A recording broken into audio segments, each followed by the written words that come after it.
Paname. Ici c'est Paname. Ici c'est Paname. Ici c'est Paname. J'ai la tronche du parigot, le cœur qui palpite. On chante, on crie, Paris est magique. Le rouge, le bleu, fier de nos couleurs. Le parc en feu, ressens-tu la ferveur? Yo, salutations mes humains, c'est OP, j'espère que vous vous portez bien et bienvenue sur la chaîne. Bon vendredi à toutes et à tous. Pour ceux qui seront en vacances ce soir, bonnes vacances. On se retrouve pour l'avant-match puisque demain nos Parisiens vont affronter le club de la Ville Rose, le TFC, le Toulouse FC. Mais avant de rentrer dans le vif du sujet, on s'abonne à la chaîne si ce n'est toujours pas fait. La petite clochette à côté, on clique dessus pour les notifications, le référencement. On met son plus beau pouce bleu et on lâche son petit commentaire. Alors dans cet avant-match, pas de points mercato, si ce n'est quand même qu'on va parler de la très bonne nouvelle qui nous est parvenue il y a quelques heures maintenant. En plus de ça, on voit que les sources concordent, sont plutôt fiables. Bref, Magnès Akliouche, jeune milieu offensif de 22 ans de l'AS Monaco, veut rejoindre le Paris Saint-Germain dès cet été. Le club de la capitale, de son côté, veut aussi le joueur, en a fait sa cible prioritaire pour le mercato estival et Monaco est ouvert à la vente. Donc autant dire que pour Luis Campos, un boulevard s'offre à lui pour bien travailler ce dossier. Pour moi, c'est un grand oui. Il rentre parfaitement dans ce nouveau projet, jeune joueur à fort potentiel. Et je pense sincèrement qu'il va énormément progresser sous les ordres de Luis Enrique. Donc c'est très très bien et ça sent très très bon. Encore une fois, n'est pas coutume, la presse française qui a voulu se farcir le PSG, justement en incriminant Nasser El Khelaifi pour une espèce de mise en examen, alors que aujourd'hui on apprend que c'est complètement farfelu, ça ne tient pas la route, c'est de la fumée en fait. Bon, il n'y a que certains supporters du Sud que ça a fait jubiler et qui s'en sont donnés à cœur joie sur les réseaux sociaux. On va dire que c'est de bonne guerre, mais voilà, il n'y a rien du tout. Et encore une fois, on a voulu salir le PSG, parce que oui, on fait des amalgames, on fait des raccourcis, bon bref ça commence à bien faire et il y a un moment donné, il va falloir taper du poing sur la table, Nasser. Il va falloir faire, je sais pas moi, une conférence de presse ou un communiqué, mais ça suffit. Toujours le méchant PSG, toujours de la faute du PSG. Là, en ce moment, ça revient encore plus. Et oui, le PSG tue la Ligue 1, patati patata, ok.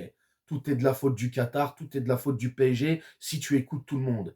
Bref, nous allons faire les stats des deux équipes. Ensuite, on parlera de Toulouse et on finira avec nos Parisiens. Et c'est tout de suite pour les stats.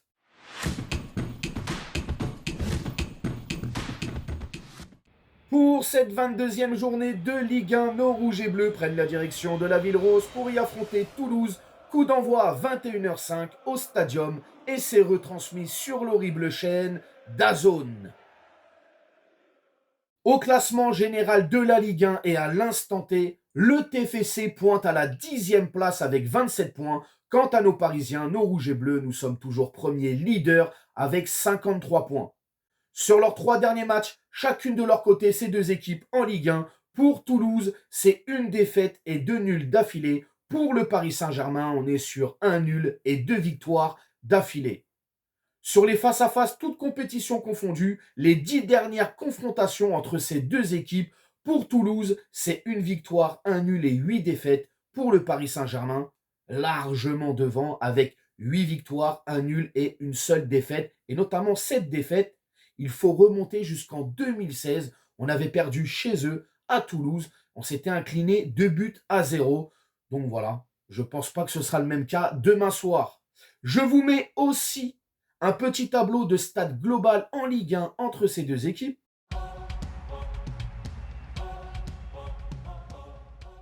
Donc voilà, après je peux pousser le vice un petit peu plus loin.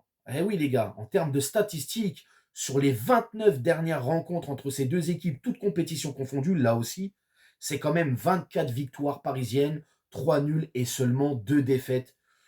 Donc Toulouse, c'est pas tip-top. Bon voilà, c'est tout ce que j'avais à dire pour les statistiques entre ces deux équipes. Et maintenant, nous allons aborder notre adversaire, le Toulouse FC.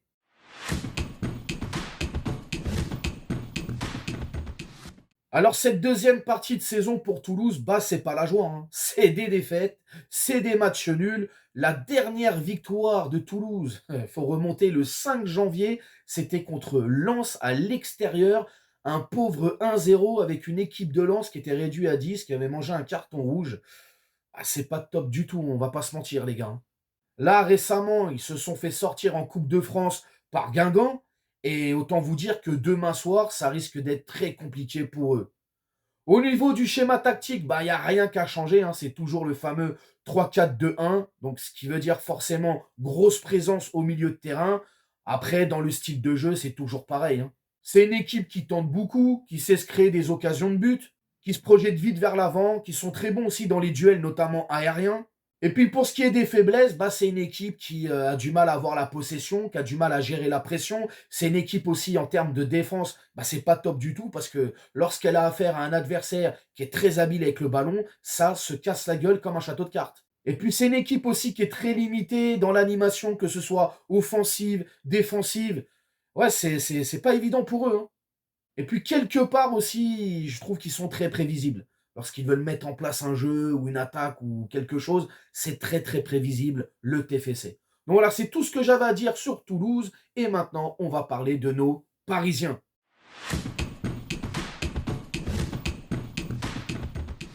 Encore une fois, un grand bravo à nos Parisiens qui se sont imposés 0-3 lors de ce premier match de barrage aller face à Brest au Roudourou.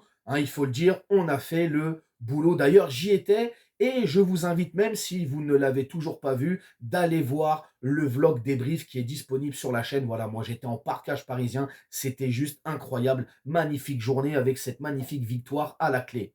Bref, demain, les gars, on va pas à Toulouse pour faire du tourisme. On y va pour les respecter déjà de 1 et les respecter, c'est aussi aller chercher les 3 points. Oui, parce que Toulouse, on ne va pas se mentir, c'est plutôt faible par rapport au Paris Saint-Germain. Sans manquer de respect, bien évidemment. Mais sur le papier, sur le terrain et dans le jeu qu'on est en train de mettre en place en ce moment, c'est compliqué pour nos adversaires de nous battre. On est en pleine bourre et il faut que ça continue comme ça. Surtout, on est encore invaincu. Donc si demain, on peut continuer ce parcours-là d'équipe invaincue sur le plan national, je dis pas non, les gars. C'est même un grand oui. Donc voilà, demain soir, du sérieux. On travaille en équipe, comme je le dis à chaque fois. On défend ensemble, on attaque ensemble. Je veux voir de l'animation, je veux voir de la permutation, je veux voir de la technique, de la tactique. Je veux tout voir et je veux que ce soit bien huilé. On écoute bien évidemment les consignes du coach Luis Enrique.